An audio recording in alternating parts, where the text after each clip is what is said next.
La Seconde Guerre mondiale marque la plus grande évolution de l'histoire de l'aéronautique, notamment avec l'apparition des premiers réacteurs.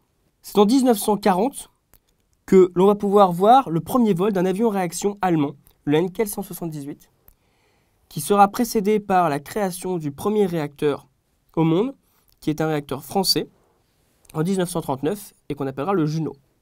Pendant la bataille de France, avec les avions français, les deux Voitine 520 contre les Bf-109 de la Luftwaffe allemande. Mais la plus grande bataille aéronautique de cette Seconde Guerre mondiale sera la bataille d'Angleterre, qui opposera la Royal Air Force anglaise à la Luftwaffe allemande.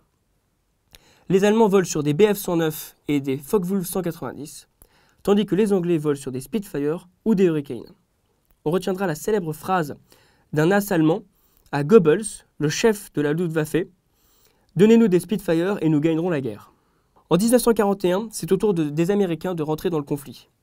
Les Japonais attaquent Pearl Harbor par surprise et détruisent une grande partie de cette flotte américaine. L'avion à réaction est ensuite passé du côté américain avec, en 1942, le premier vol d'un avion à réaction américain. L'apparition des chasseurs à très long rayon d'action, comme le P-38, le P-47 ou le P-51, permettent d'escorter les bombardiers stratégiques au-dessus des territoires ennemis.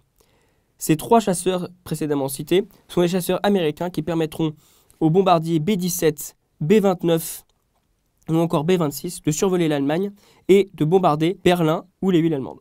En 1944, l'aéronautique fait un bond avec l'apparition dans le combat aérien du premier avion à réaction, le Messerschmitt 262 de conception et de fabrication allemande. Il est utilisé par les plus grands as de la Luftwaffe qui totalise minimum 100 victoires par personne. Il est suivi de près par la mise en service du premier chasseur à réaction anglais, le Gloster Meteor. En 1944, l'un des pionniers de l'aviation, Antoine de Saint-Exupéry, disparaît dans un P-38 Lightning lors d'une mission de reconnaissance. La Seconde Guerre mondiale amène aussi son lot d'horreur avec, en 1945, la première bombe atomique appelée Little Boy, larguée sur Hiroshima par un Boeing B-29. Elle sera suivie par Fat Man, la deuxième bombe atomique, larguée sur Nagasaki par ce même Boeing. La Seconde Guerre mondiale amène aussi son lot d'as. L'as des as chez les Alliés est russe et s'appelle Ivan Nikitovitch Kojedub, avec un total de 62 victoires.